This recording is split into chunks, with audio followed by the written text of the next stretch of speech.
det var en rigtig fed oplevelse. Det var vildt at være så tæt på at have så meget kontakt med hende og høre en masse fede anekdoter, som vi kører til andre koncerter. Det var meget personligt. Jeg følte lidt, at jeg var til sådan en privat fest. Ja. Og så kom Alberte lige spille. Jeg synes også, hun gav sig bedre tid til at forklare imellem numrene, hvad sangene det betød for hende, da hun skrev dem.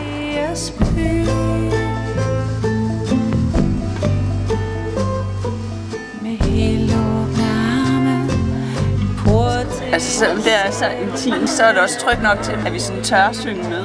Og sådan, det bliver sådan lidt, at vi sidder sammen med vores venner. Og en af vennerne er så Alberte.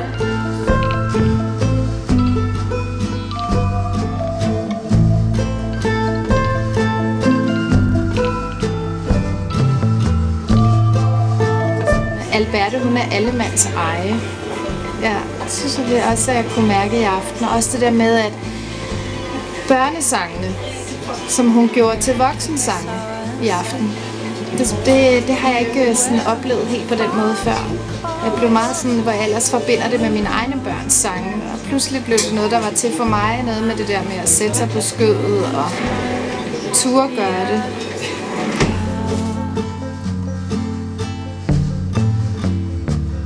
Og hvornår må man vide noget slut?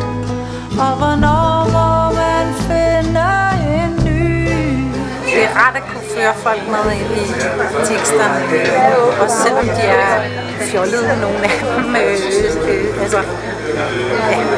Kunne vise det her, vise hvad for noget af det, der er humoristisk, og hvad der er dybt, og hvad der gør ondt.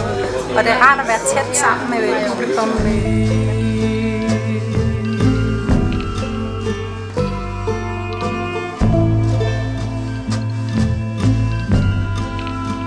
Hun kan adressere barnet i verden.